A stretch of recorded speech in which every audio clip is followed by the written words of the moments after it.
All right, guys, I'm starting a new sculpture today and I'm wetting my board here. This is the same board I used for the last sculpture, and I'm using the same sort of clay. It's grog clay, and it seems to be a very flexible sort of clay, but it doesn't have that detail that I like at the end. But I have two more bags of this, so I'm deciding I will use it for now. And I always work starting the base, connecting two pieces of clay together. If you get like fresh clay, it's easier to build the base that way. So I'm connecting it. I'm kind of wanting to make this a little bit bigger than the last sculptures that I did. I think I've been working slightly too small and they look almost like dolls. So I want this sculpture to be at least 15 inches tall. So I need to make the base just a little bit longer and larger so I can accommodate it. We are going to be working on a kneeling pose. Kneeling poses are good because I can support the clay, so it's basically a triangle. It is another female model. I would like to get more male model references, but there's not that many out there.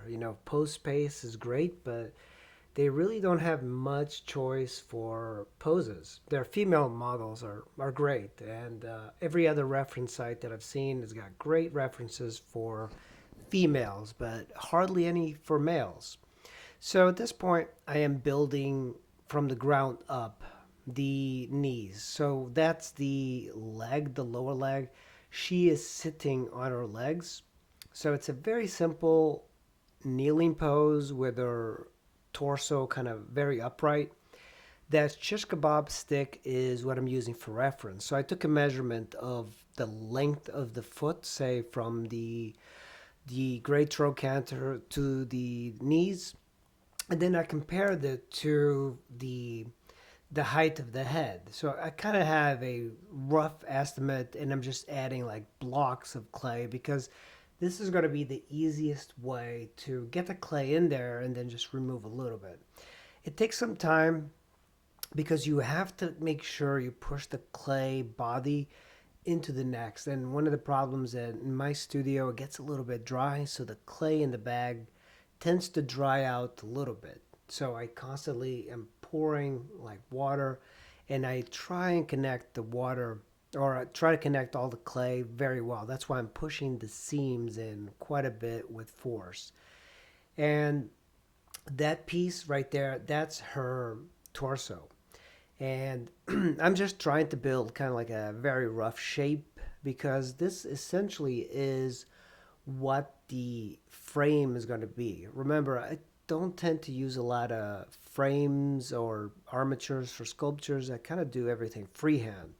This is what freehand would look like, but the terracotta that I'm using, I think I've had quite a few people ask me where can you get it? What is it?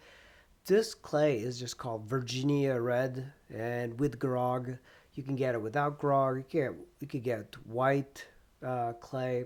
It all comes for the area that you probably live. You need to find the places like clay places. Anybody that does ceramics should know where to find clay. I've had some people that have had issues finding clay. Usually they're out like the Philippines. They're watching these videos and there's clay everywhere. I mean, if you don't have a store that actually has clay for sale, you could just go to a lake and dig a little bit and find plenty of clay, and that will work. I mean, this essentially is the clay that I am using for the sculpture. It just filtered out. It's a long process of getting your own clay. So, a bag of clay around this area, 25 pounds, is about $20. So it's not too expensive, and you do get a lot of clay. But of course, this is going to be fired in a kiln. That's the downside and the upside of it. So I'm building the legs nice and slowly. And from this view, which is the profile, you should be able to see the torso and the legs. Now the lower legs, the thighs to the knee is a little bit too long. So that means that I'm going to have to add a whole lot more clay. but you want to add clay slowly. You know, you just don't want to add like a huge chunk of clay and then be forced to remove stuff. If the best thing you can do is kind of just build a armature and then work your way up. I tend to do these in several days, because sometimes you want the clay to firm up before you add more clay. So I'm making the division of the legs right here. And once you get the major shapes, it's a little bit easier to start sculpting the legs. So here's the front. My torso is still a little bit too narrow, even though it seems okay for now. But when you're looking at it, I need to build up the chest quite a bit. This model is extremely fit, not fit in a muscular way, just very soft and toned. And I think that's what's going to create a very good sculpture if I can get this right, get the proportions right. Usually I tend to mess up my proportions a little bit and then it takes a long time to correct it. I am adding the shape where the head is. I'm not going to sculpt the head because the head weighs quite a bit. So if you are going to add the entire shape of the head to the body at this point with this wet clay, it might sink in too much. And that brings me to another point. When you're working with clay like this, with wet clay without an armature, the clay tends to kind of droop down and you constantly have to kind of like push it up because you might think, oh, this is a very small sculpture. It's dense with clay. Clay is very dense and it's very heavy. So when you are sculpting, gravity takes a hold and it just kind of pushes everything down. And you have to always have that in mind. And a lot of times when I'm watching these videos and I do like a fast video, you can see the clay going down slowly. So it's an interesting phenomena, but that's just gravity pushing down the clay. So at this point, you can start to see some of the legs being developed. And because she is sitting on her lower legs are going to be spread a little bit further apart, including her thighs. Her thighs are going to be spread quite a bit because it's flattening out that entire shape. I need to add more clay to the knee part, but at this point I'm adding just a little bit at a time. So at this point I like to use a very flat tool. I think one of the things I really like is keeping sculptures flatter than they actually are. I think it creates a little bit of a stronger sculpture if you keep things a little bit more geometric. Maybe that's just the style that I like. And I see a lot of people kind of rounding off their sculptures quite a bit.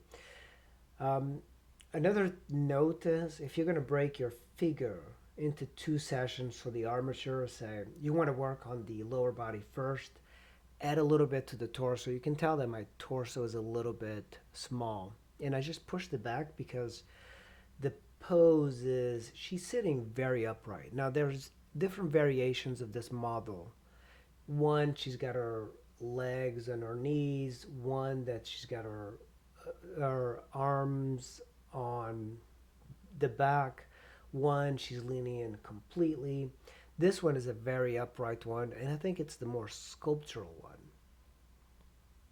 This tool that I'm using right now just kind of creates or removes a lot of the imperfect geometry. I think it's a very important one to use because it kind of scrapes everything away. Also, another tool that I like using is a aluminum scraper, and you'll see this from time to time. I just kind of take it and I just remove a lot of the geometry. So at this point I'm building up the abdominals and the chest and the rib cage because I need it to support a little bit more. So right now it's just way too soft and it's just getting pushed down quite a bit. From the profile, you start to see a little bit more of the development, but my torso is still a little bit too small, and I've been very careful about not adding too much clay. One way of getting the proportions for a sculpture, you could use calipers, but often what has really helped me is taking various shish kebab sticks, the ones that people use for food, or even chopsticks, and use those as measuring devices and just kind of compare with your reference, taking measurements from what a the more important measurements are bony landmarks, like any bones that you see coming to the surface, measure those as opposed to things such as muscle groups. Muscle groups are good, but they tend to move around from model to model. The armature inside the figure is much more important to know than the muscles. Once you learn the skeleton, all the muscles kind of just go on top, and the framework is more important than what's on top. At least that's what I think. So I kind of been building up the torso a little bit. I'm rather slow doing it. I still need to develop the rib cage and then move the entire head out because the head is just way too small. But I wanted a way to kind of see what I was doing. The look, she's looking straight ahead. I think I'll keep that. And you're just going to add quite a bit of clay. Don't be afraid to add clay. It's also easy to remove, but as an artist or a sculptor, you don't want to overdo it. You want to add clay slowly at a time. And I think the struggle that I'm having with this clay is that it sat for quite some time and it's not as soft as I would like. So at this point, I'm building the shoulder girdle and the clavicle area. But I think what I'm doing now is just like removing the head, moving things around, and I'm pushing in the rib cage and kind of pushing it up. I also noticed that the breasts are way too low. Once I add the breasts on top, even though right now it looks like the breasts are way too high, you need to add more clay to the chest, to the back, and that's going to take care of the look of having the breasts way too high. That's something that I always struggle with. I make things too short, and then I have to keep going over it. No, I just cover it in a plastic bag, and with the plastic bag over it, like this, it seals off the moisture, and you can keep working on it for another day. Thanks for watching, guys. I really appreciate it, and I'll see you in the next video.